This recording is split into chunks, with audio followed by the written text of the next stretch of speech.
Magnetic circuits are employed to efficiently channel magnetic fields in devices such as transformers, generators, and motors. Hello everyone, my name is Rafael. I am an electrical engineer, and in this video I would like to invite you to observe the solution of 5 exercises concerning magnetic circuits that frequently appear in exams for electrical engineers. Let's go to the first exercise. Exercise number 1. Analyze the toroidal core and find an expression for the magnetic flux in which the mean radius is much greater than its width. Okay, my friends, this is the question. Let's go to the solution. The magnetic circuit of this toroidal core is analogous to a simple electrical circuit such as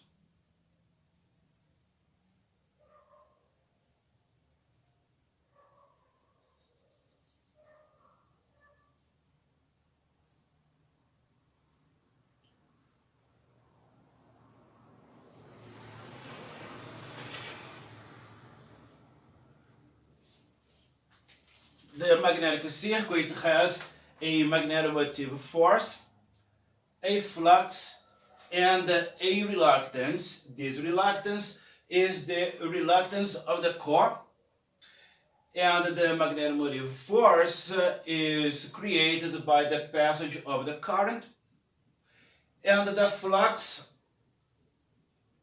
flows in the core.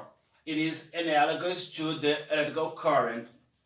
Okay, we want to calculate the flux, but before calculating the flux, we need to calculate the reluctance. Let's calculate first the reluctance.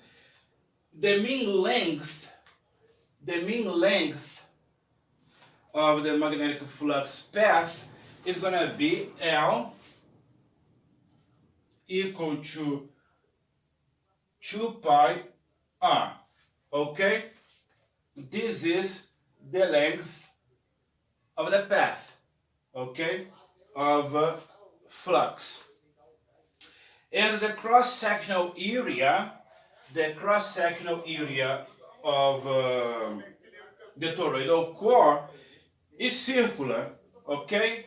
It is a circle here. The toroidal core is circular. Then the cross-sectional area is going to be pi r squared. Therefore, we can use the expression of the reluctance. The expression of the reluctance is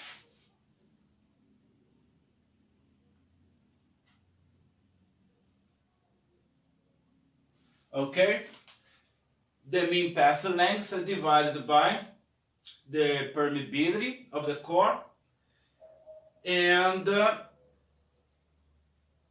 the cross-sectional area.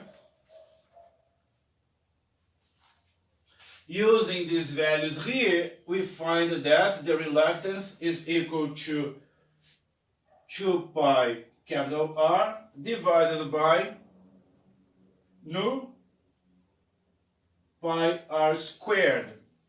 And this gives a value of 2 times r divided by nu r squared. This is the reluctance of the toroidal core. And if the magnetomotive force, the MMF, is equal to N times L, which is equal to phi times the reluctance, we get that phi is equal to NL divided by the reluctance, and this gives nu N R squared L divided by 2R. Okay, this is the expression for the flux which the exercise requested of us. Alright, now let's work with numbers. Let's go to exercise 2 and calculate for a ferromagnetic core. Exercise number 2. Draw the electrical circuit analog for the magnetic circuit of the figure and determine the flux density in the core. This data was given by the exercise also.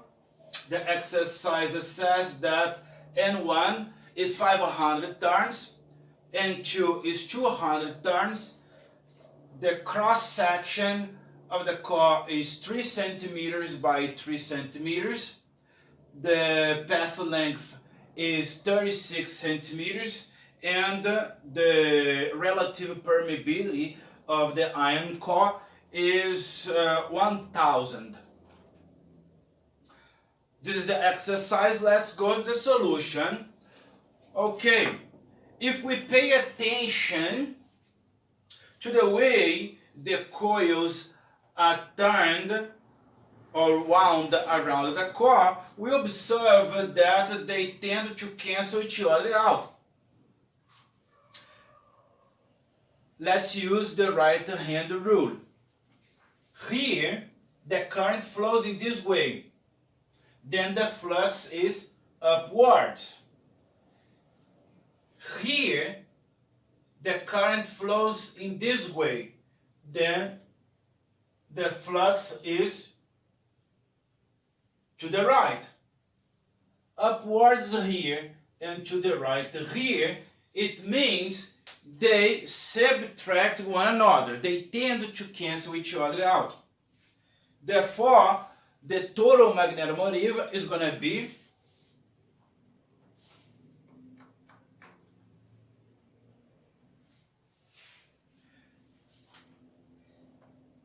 the magnetomotive created by the passage of current in this coil here. I'm going to call it MMF1 minus the magnetomotive here. I'm going to call them MMF2. Okay? Let's calculate MMF1. It is going to be 500 turns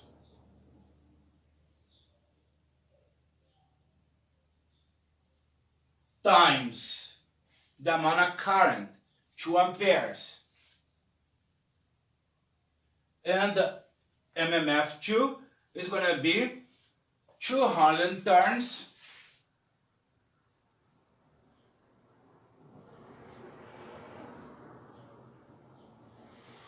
times 2 amperes. And this gives a value of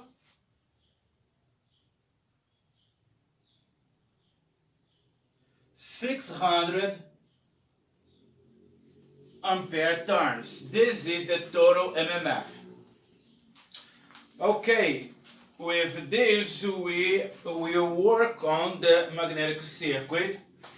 The magnetic circuit is going to be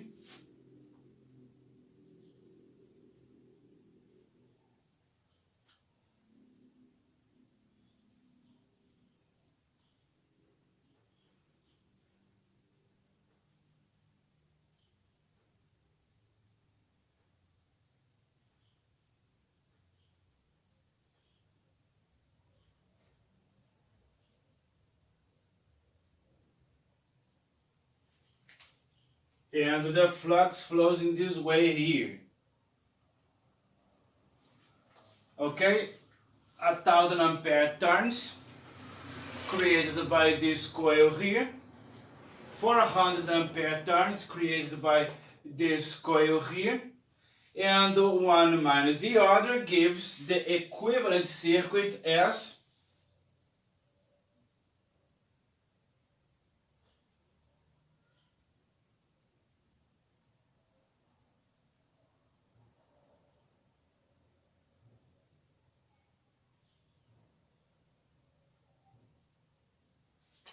Okay, this is the circuit representation of what we calculated.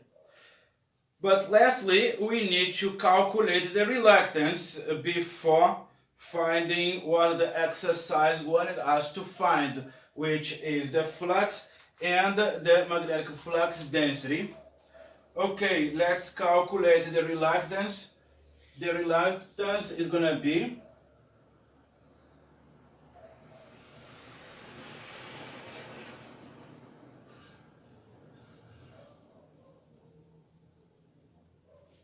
okay, the mean path length, the relative permeability times the permeability of free space, and the cross-sectional area of the core. If we use the values, we're gonna get that this L here is this 36 times 10 to the negative 2 meters. Okay, we are not going to use centimeters, we are going to use meters. The relative permeability is 1000.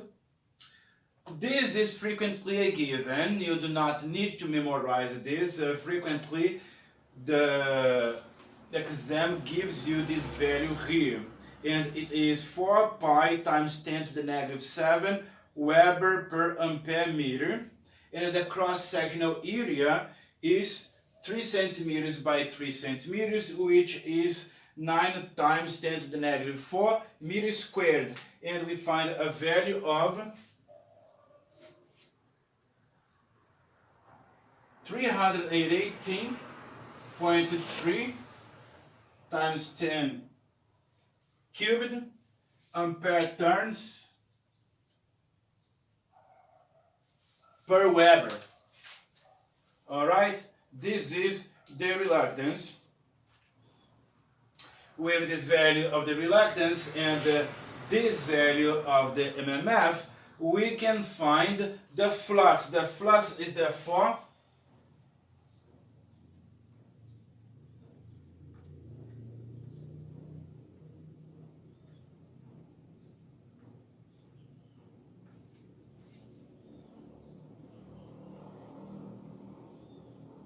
the division between this and this, and we find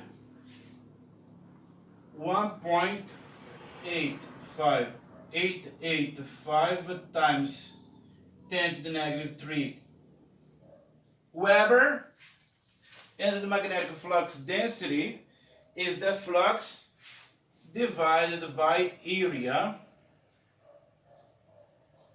which is, you simply divided this by the area, which is 9 times 10 to the negative 3 10 to the negative 4 meters squared, and this gives a value of 2.1 Tesla. Okay, my friends, this is how we calculate the flux and the flux density for a ferromagnetic core that can be used in a transformer, for example. This is all for exercise 2. Let's go to exercise 3. Exercise number 3, calculate the flux in each leg of the magnetic core of the figure. Okay, this is the exercise. It is going to be a simple one. We just need to use the theory that we have already seen, coupled with the theory of simple electrical circuits. N is given as 1000, the cross-sectional area is 2 centimeters by 2 centimeters, and the relative permeability of the core is 5000, okay? This magnetic circuit can be modeled as the magnetic force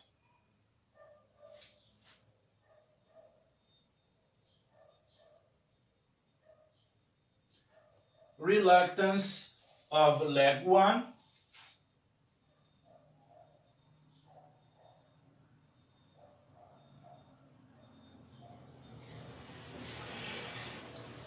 reluctance of leg 2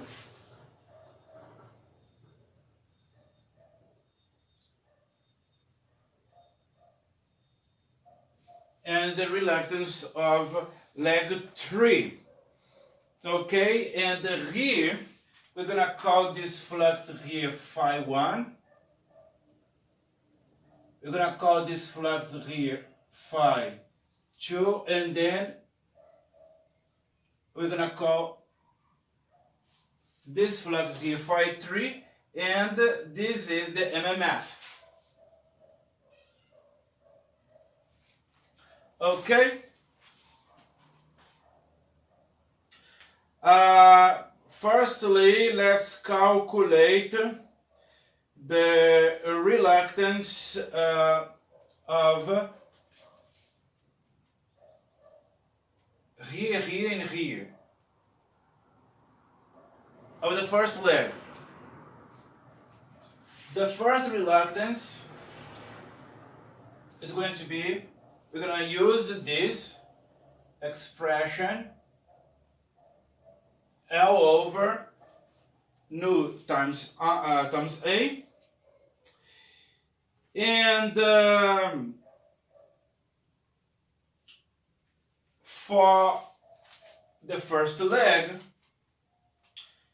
we're gonna have 6 centimeters here, 6 centimeters here, 8 centimeters here, and 6 centimeters here. Okay, so it is going to be 20 centimeters, which is 20 times 10 to the negative 2 meters, divided by the relative permeability of the core, which is 5,000 times the permeability of free space, which is 4 pi 10 to the negative 7 Webers per ampere meter, and combining the relative permeability of the relative permeability of free space, we get 6.283 times 10 to the negative 3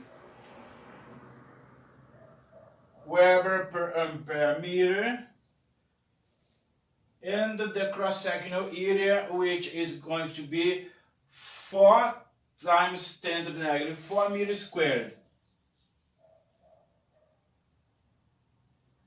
And carrying out this calculation, we get 79.58 times 10 to the negative 10 cubed ampere turns per Weber. Okay, this is the reluctance of leg 1. And if you observe, this is going to be also the reluctance of leg 3. Why?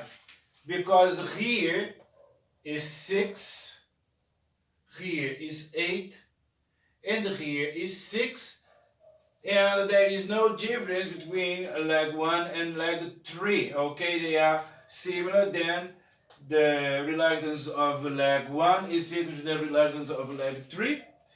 Now we need to calculate only the reluctance of leg 2,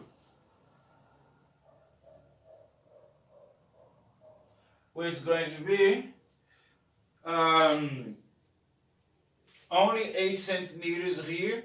Okay, only 8 centimeters, which is 8 times 10 to the negative 2 meters divided by this permeability here, 6.283 times 10 to the negative 3 Weber per ampere meter, times the cross-sectional area that we already know, which is 4 times 10 to the negative 4 meters squared.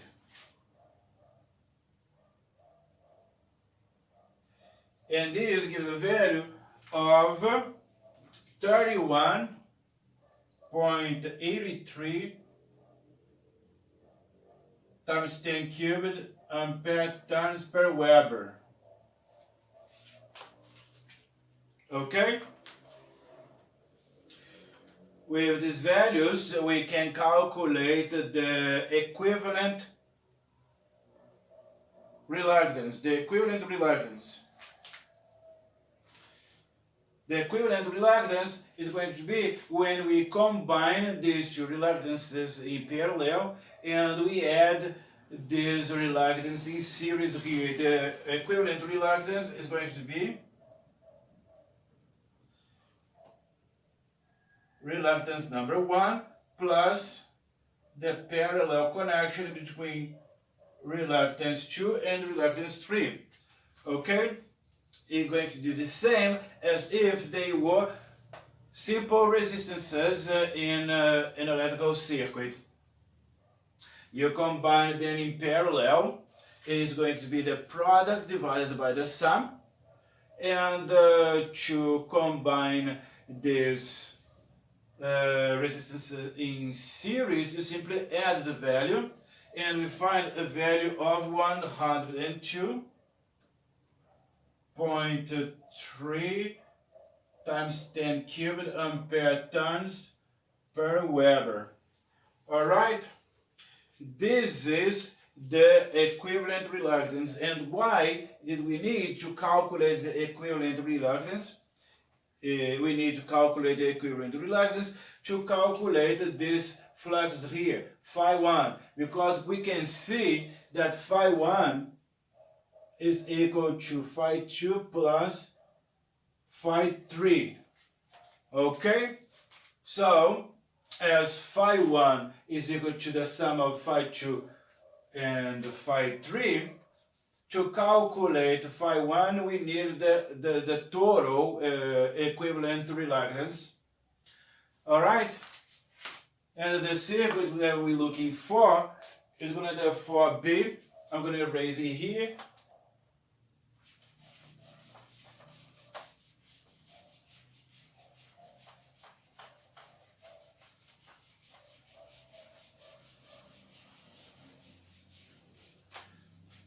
And the circuit that we are going to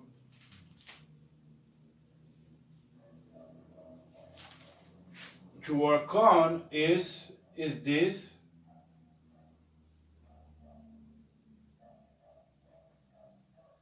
This is the equivalent. And here, when I use the equivalent reluctance, the flux that flows here is phi 1, okay?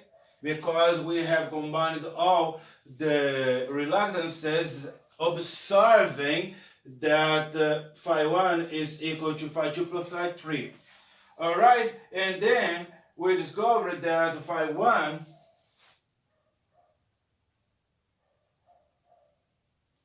is equal to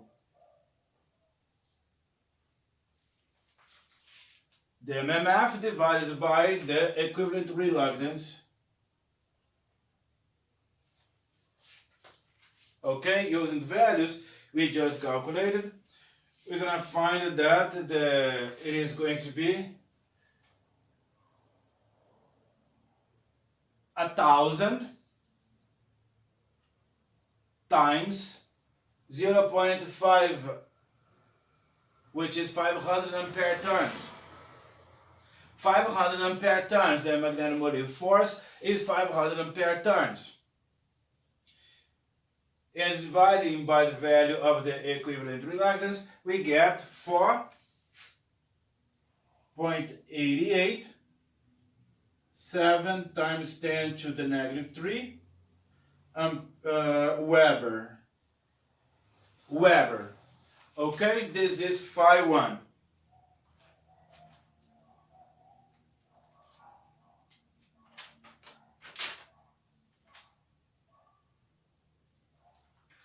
Now, we are going to use a technique used in electric circuits. I am going to, this is theoretical, okay? This doesn't exist, it is theoretical. I am going to use a MMF here, which I will call 2, 3. 2, 3, okay? This is from here to here. From here to here. Alright? What I'm doing is this. I am erasing all this and I am using a theoretical value here.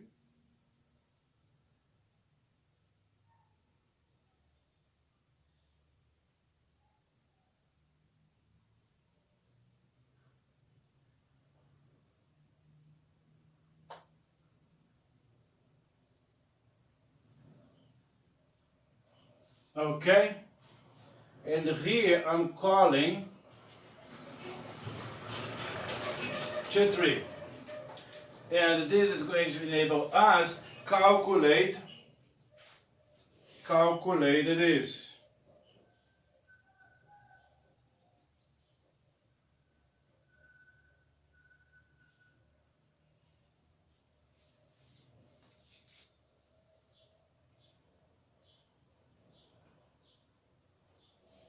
Okay?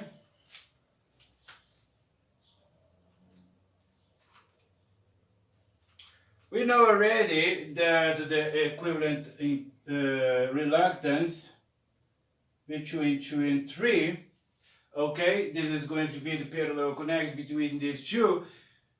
It is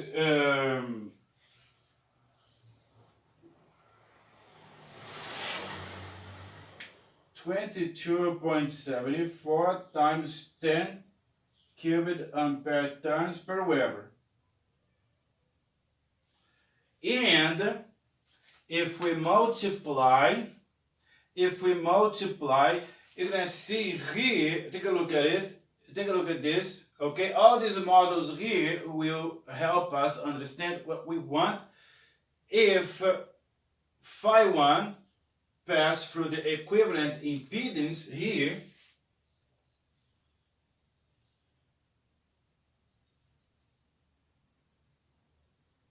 and here flowing phi 1,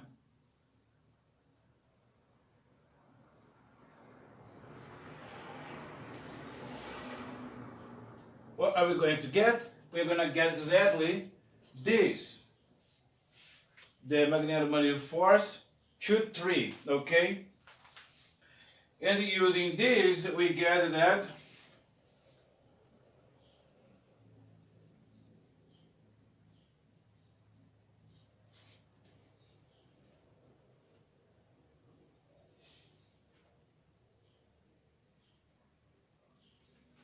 and I find the value of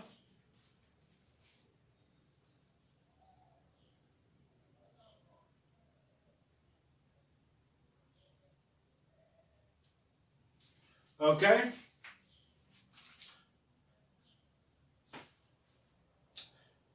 If you understand electrical circuits, you're going to understand magnetic circuits because the way we work with them is similar. We use similar representations, okay?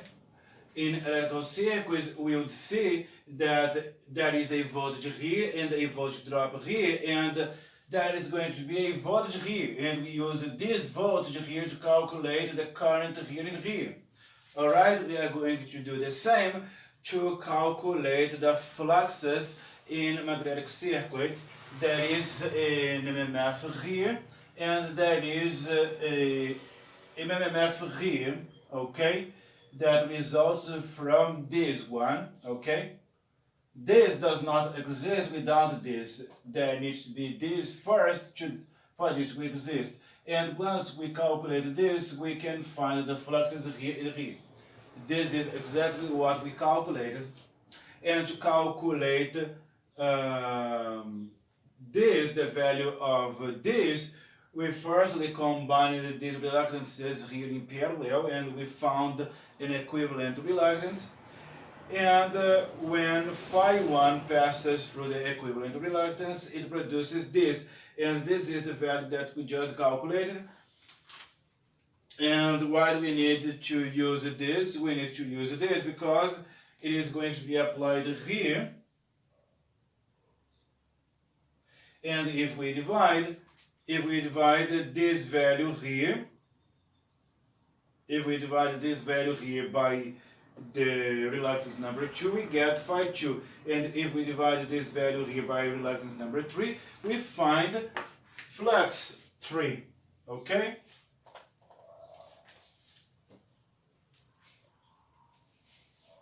So phi 2 is equal to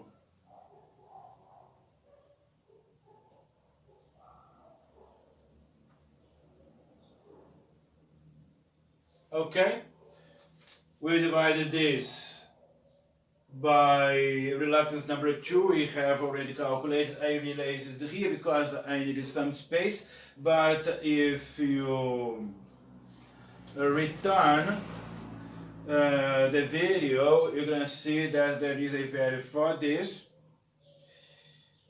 and we discovered that phi 2 is 3.49 times 10 to the negative 3 Weber, and the phi 3 can be calculated in the same way.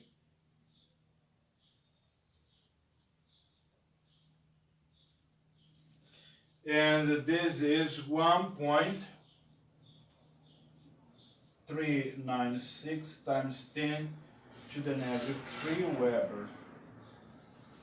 Alright, these are the fluxes. And exactly what the exercise wanted. The exercise wanted us to calculate the fluxes in each of the legs of this core. Firstly, we needed to calculate the reluctance of each leg. We calculated for this, and we discovered that leg 3 is equal to leg 1, then the reluctances are equal, and we calculated the reluctance in leg 2, and we use the magnetic circuit to calculate the flux.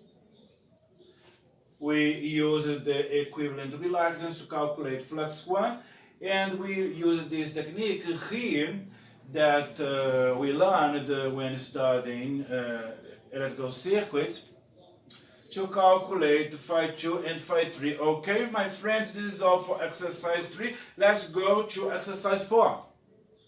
Exercise number 4. Consider the magnetic core with an air gap as shown in the figure. The core material has a relative permeability of 6,000 and a rectangular cross section 2 centimeters by 3 centimeters, and the coil has 500 turns.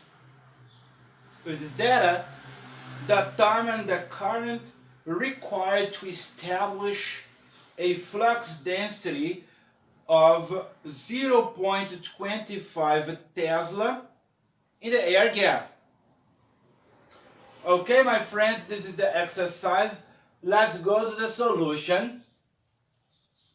We are going to observe the details of this figure to calculate what the exercise wanted us to calculate, which is a flux density.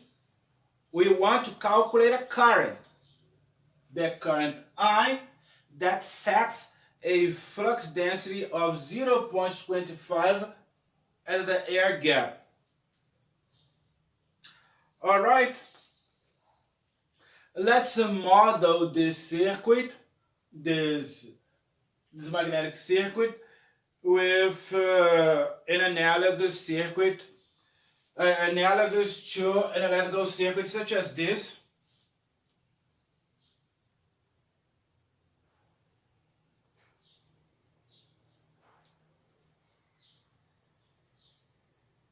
This is the reluctance of the core.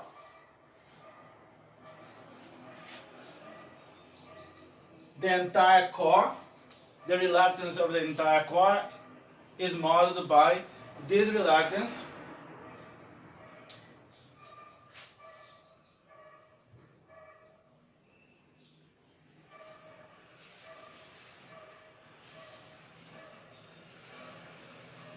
And this is the reluctance of the air gap here. We are going to calculate this, but I'm going to tell you in advance that this is a very small gap, but its reluctance is much greater than the reluctance of the core. The exercises say that the relative permeability of the core is 6,000. Okay? So, the relative permeability of the core is 6,000 times that of free space, of air. Which means that the reluctance of the air gap is going to be much greater than the reluctance of the core. We are going to calculate it. And here, the MMF.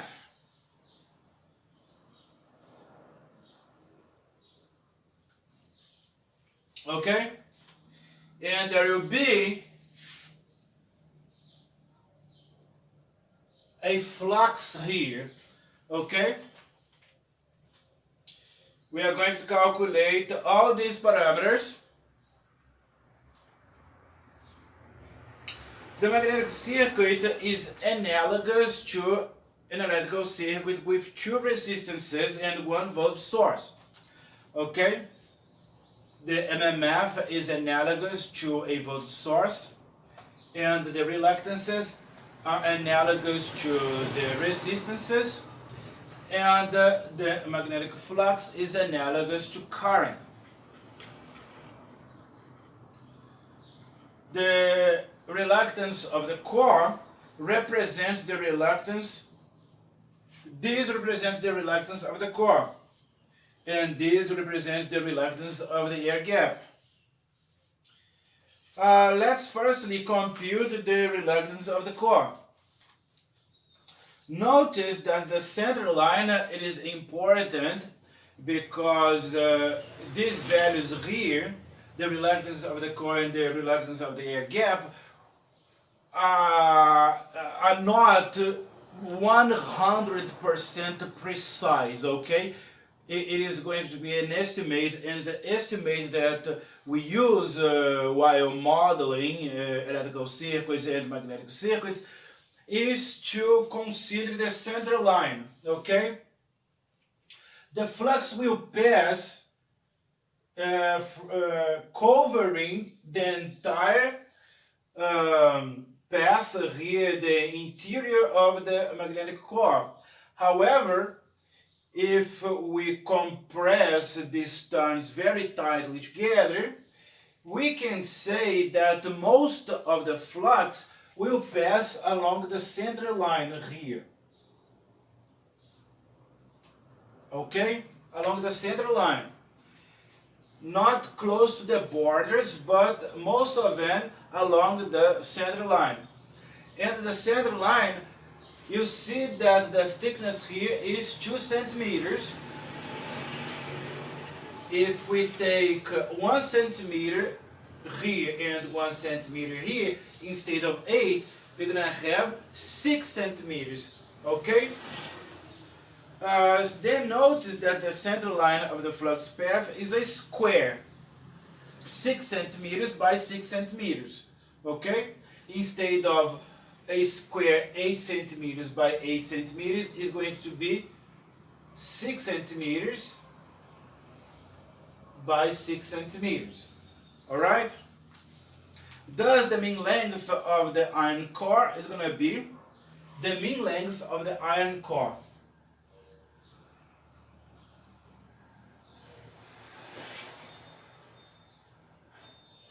Four times 6 centimeters, okay. We are taking 1 centimeter here, 1 centimeter here, 1 centimeter here, 1 centimeter here.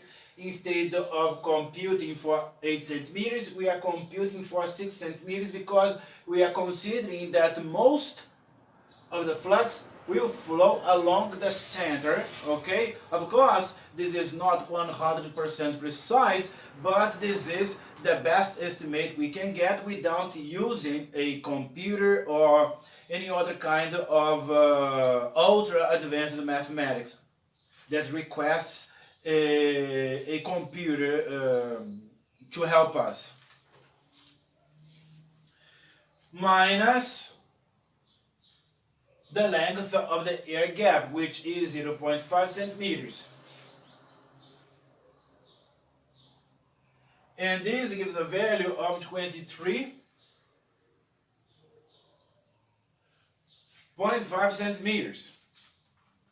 And the cross-sectional area of the core is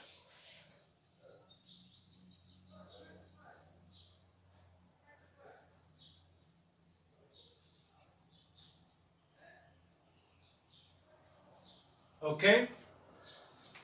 There is 2 centimeters in this direction and 3 centimeters in this direction here.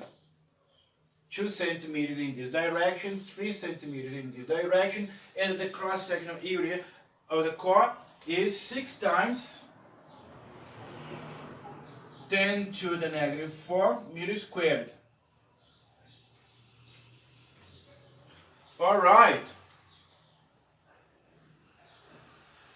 And the permeability of the core is going to be the relative permeability times the permeability of free space, or permeability of air. And the exercise said that the relative permeability of the core is 6,000, and the permeability of air is 4 pi times 10 to the negative 7 Weber per ampere meter. Then the permeability of the core is going to be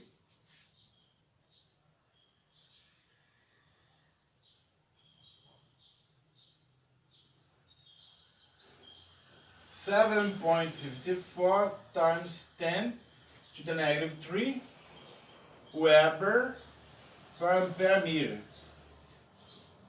Okay, with this value we can calculate the reluctance of the core, and the reluctance of the core is going to be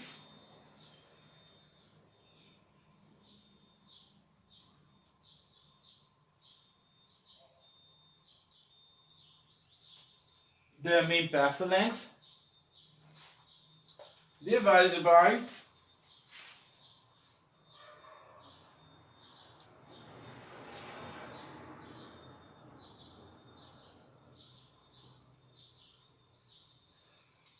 and the reluctance of the core is therefore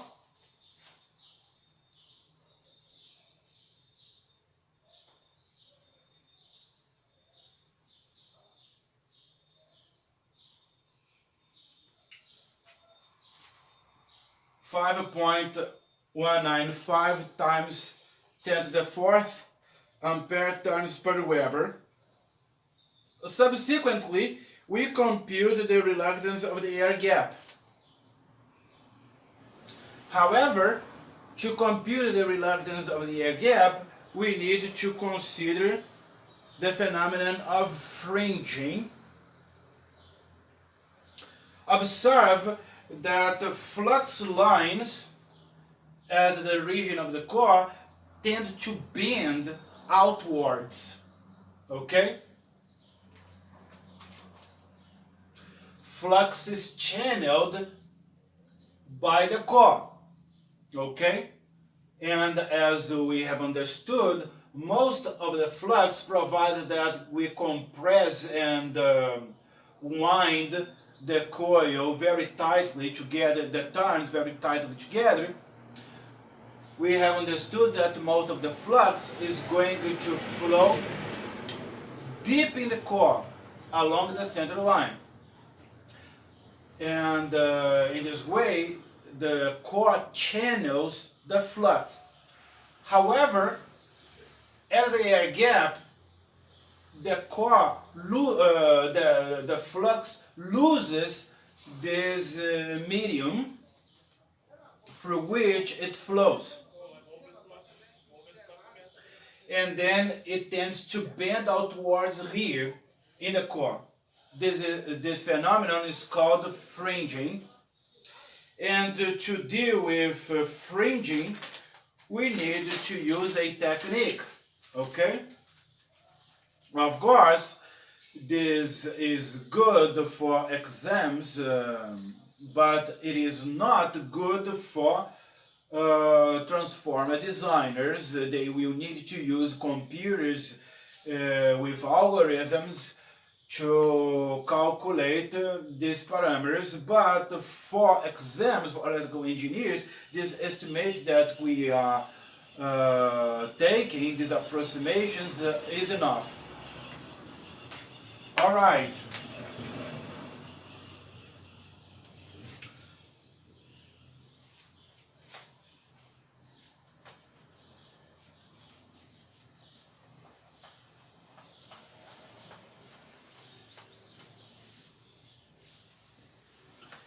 An alternative to take into account the fringing effect is to add the length of the gap to the dimensions of the gap cross-sectional area. So the cross-sectional area of the gap is going to be, I have 2 centimeters here of this this length here, 2 centimeters. Plus, I'm gonna add the dimension of the air gap, 0.5 times, there is 3 in this direction here,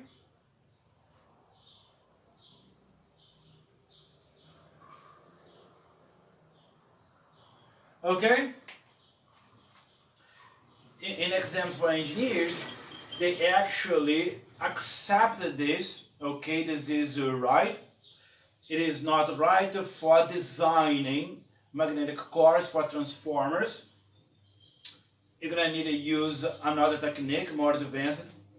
But for exams, it is enough and it is precise, okay? The number that we are going to find here will be regarded as correct in an exam. And this is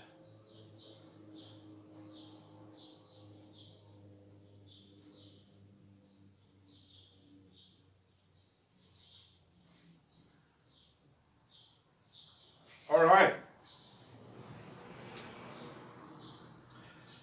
We're going to consider that the permeability of the gap is the permeability of free space, of air.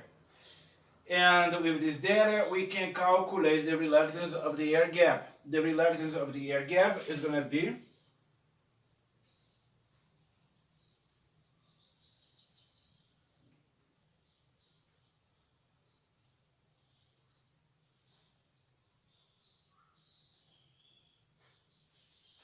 we simply use the value. This L gap here is 0.5 times 10 to the negative 2 meters. This is the permeability of air, which is 4 pi times 10 to the negative 7 Weber per ampere meter. And if we use this value here, we find that the reluctance of the gap is 4.5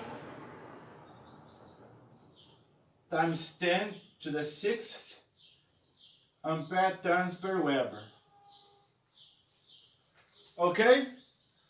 Observe that it's close to 100 times. The gap is very small, only 0.5 centimeters, but the reluctance of the air gap, it doesn't matter, okay? This is, the core is much bigger than the gap, but the reluctance of the gap is 100 times, almost 100 times greater than the reluctance of the core. And this has a huge impact on the flux. Without the gap, the flux would be much higher, but with the reluctance of the gap, we have greatly diminished the flux. And the total reluctance is going to be, we simply add, we sum the reluctances and we find 4.6, approximately 4.6 times 10 to the 6th ampere turns per Weber. Okay, this is the reluctance of the total reluctance, the core and the air gap.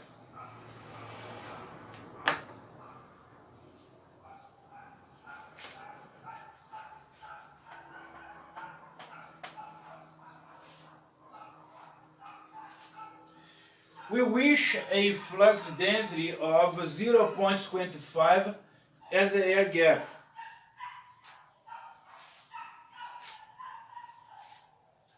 This is what we wish. We wish Bgap equal to 0.25.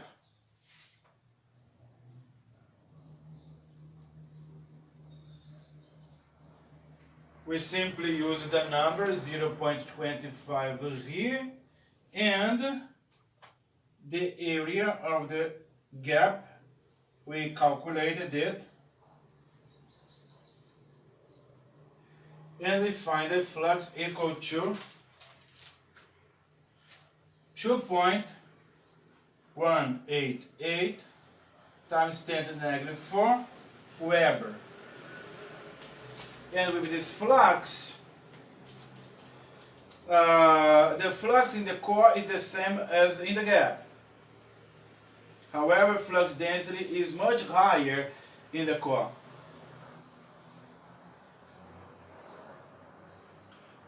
Alright, now what we need to do is to use this value to calculate the current that is going to be able to set this flux density at the core.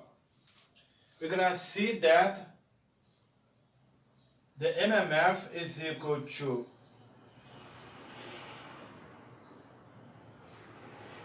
okay, we're going to use this value here and we're going to use this value here and we find a magnetomotive force of this magnitude, okay, and since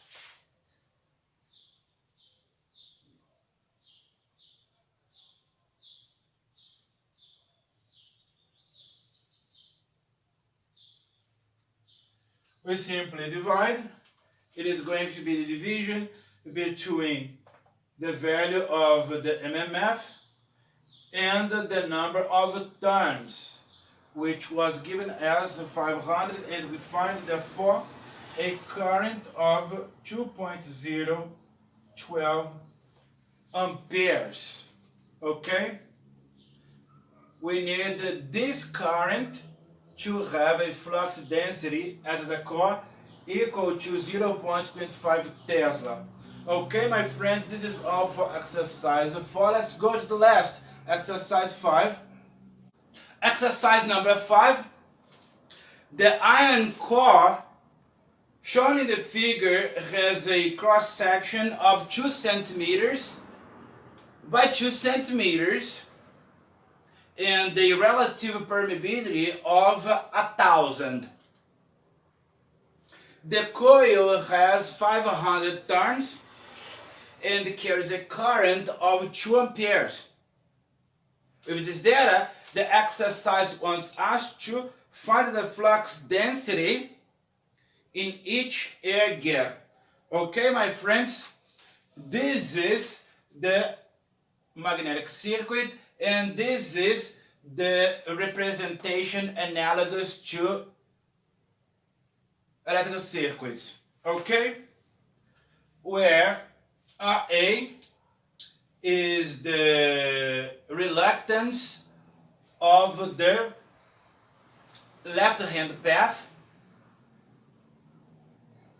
the core and the air gap. RC is the reluctance of the center leg, and RB is the reluctance of the right hand path, combining the core and this air gap. Okay? Having understood this, we can move on to calculate the fluxes. We will need to calculate the fluxes phi A and phi B to compute the magnetic density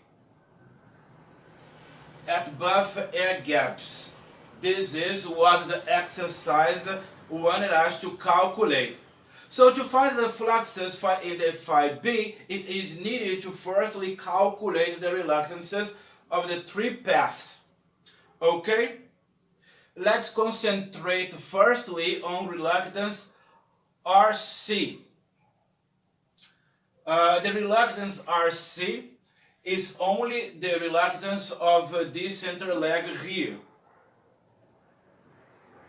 And you can see that there is no air gap in this path here. Okay? So the reluctance RC is going to be only the reluctance of the iron core.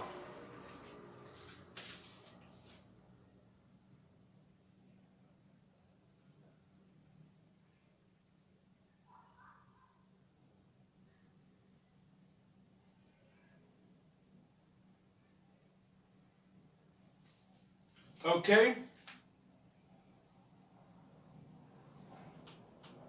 This length here is 10 centimeters. 10 centimeters is 10 times 10 to the negative 2 meters. Okay? Instead of using 10 centimeters, we use 10 times 10 to the negative 2 meters. Now, the relative permeability of the core, it was given as 1,000.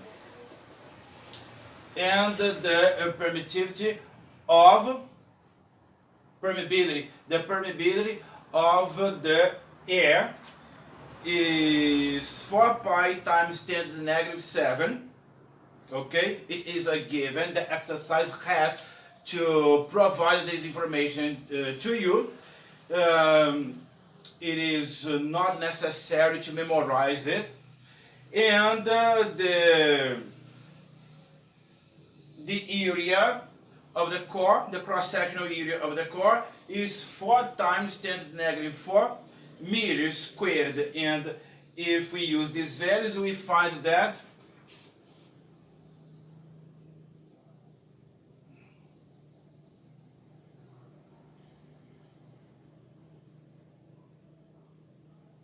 (1.99 times 10 to the fifth ampere turns per Weber. Now let's calculate the reluctance of the left-hand path and the reluctance of the right-hand path. Okay?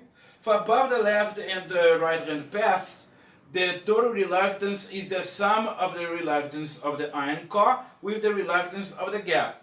So, there is a portion of core here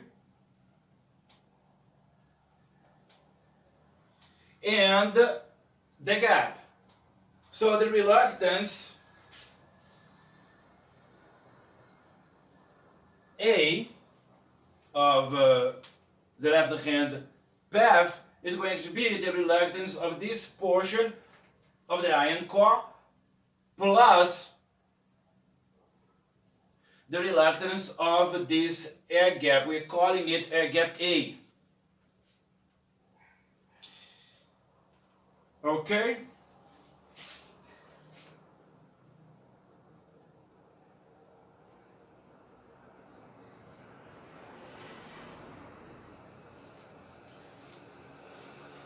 And for the right hand path, we compute in a similar way.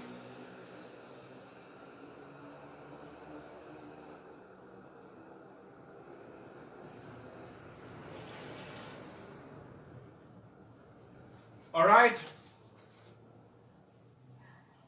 The idea is similar for both of them, but there is a difference because the length of this air gap is different than the length of this air gap. Okay, the length of air gap A is greater than the length of air gap B. We take something else that we need to take into consideration is the effect of fringing. You can see here that flux lines bend outwards, okay, and they do not go straight here. And the permeability of air is different than the permeability of the core. So we have to compute this, we have to model this difference here. And how do we do this? We take fringing into account by adding the gap length to its width and depth in computing the area of the gap. So to take fringing into consideration, we need to add the measurements of the gap to its area. Okay, so the area of gap A is going to be 2 by 2, okay, but we have to add the measurements of the gap, okay. So instead of 2, it is going to be 3, because there is 2 centimeters in this direction, 2 centimeters in this direction, plus 1 centimeter of the gap here, okay? So it is going to be 3 centimeters by 3 centimeters, which is 9 times 10 to the negative 4 meters squared. And for air gap B, it is going to be 2.5 centimeters, 2.5 centimeters. Because here, the length is 1 centimeter, but here the length is 0.5 centimeters.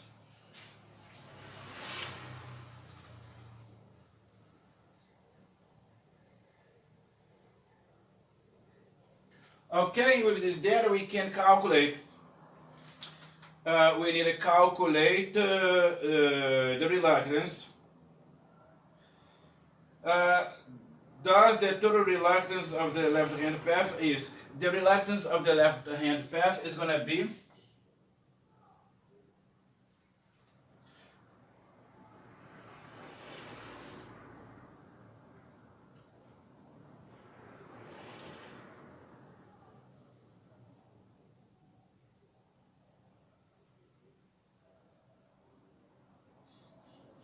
okay, plus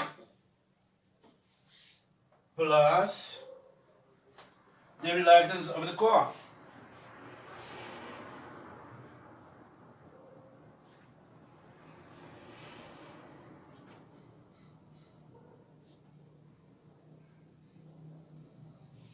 Okay, and it is, if we use the values, we find 9.42 times 10 to the 6th ampere turns per Weber. Similarly, we find that for the right hand path,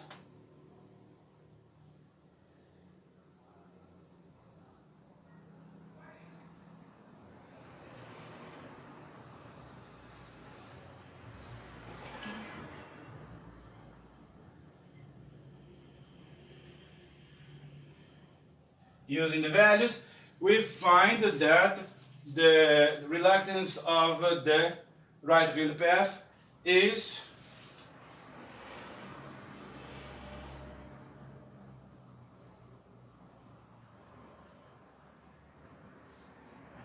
okay. We have therefore calculated the reluctances, the reluctance of the center leg, the reluctance of the left-hand path, and the reluctance of the right-hand path. With these values, we are going to calculate the total reluctance.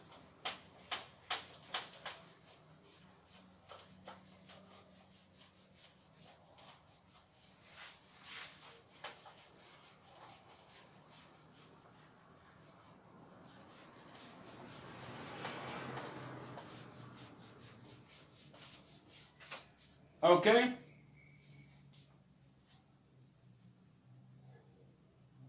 What we want to calculate the fluxes. But to calculate the fluxes, we're going to use a technique. We're going to have here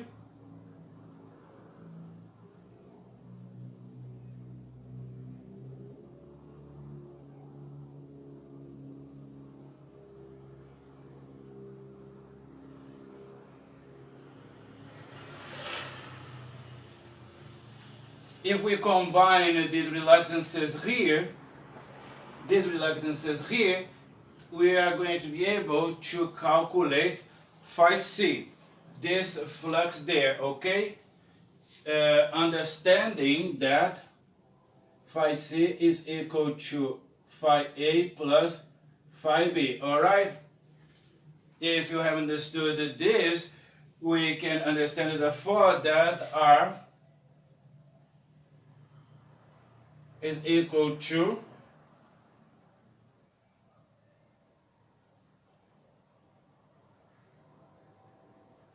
alright? There is a parallel connection between this and this, and to find this total reluctance, we simply add the reluctance of the center leg, alright?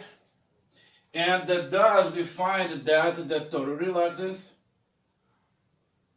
is equal to 4.2 times 10 to the 6th ampere turns per Weber. Alright? And now we can calculate phi c. The flux in the center leg can be found by dividing the magnetomotive force by the total reluctance. Okay? It's going to be this divided by, which is this, the magnetomotive force is 500 turns, okay, N times I. N times I. 500 turns times 2 amperes. Okay, simply use this value, 500 turns times 2 amperes, and we're going to use the value of the total reluctance, which is this. And we find therefore that phi c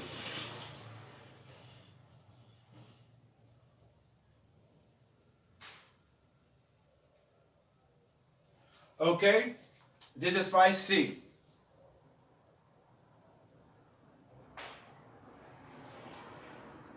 And now, with the value of phi c, we can find phi a and phi b. Alright? We are going to use a technique, a current divider. I think you have already studied electrical circuits, and while studying electrical circuits, you have studied the current divider and the voltage divider. We use much more frequently the voltage divider, but if you remember the current divider, it is going to be very profitable to use here. So phi A is equal to phi C RB RA plus RB.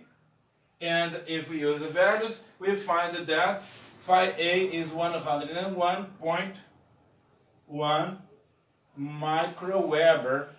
And similarly, we proceed for phi B, which is going to be equal to phi C,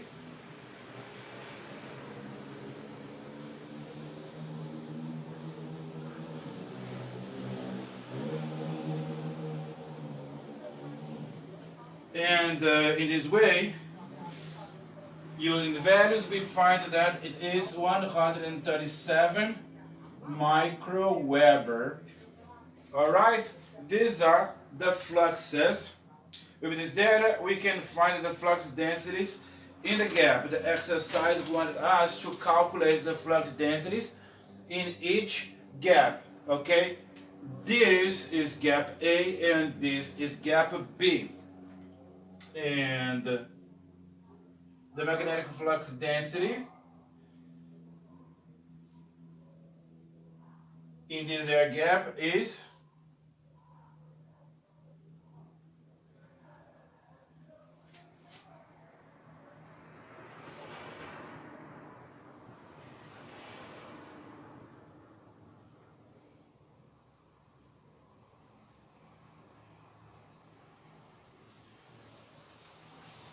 this is the flux that's going to flow in the gap, and this is the area of the gap. And we find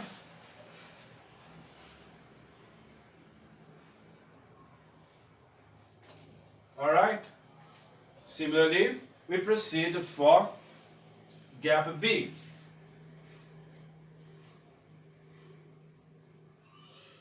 And the magnetic flux density in gap B is similarly calculated as phi B divided by AB, which is 137 microweber divided by 6.25 times 10 to the negative 4 meters squared, and this gives a value of 0.22. Okay, my friends, this is precisely what the exercise wanted us to calculate, and we have calculated the magnetic flux densities in each core. Okay, my friends, this is the video that I wanted to make covering the subject of magnetic circuits.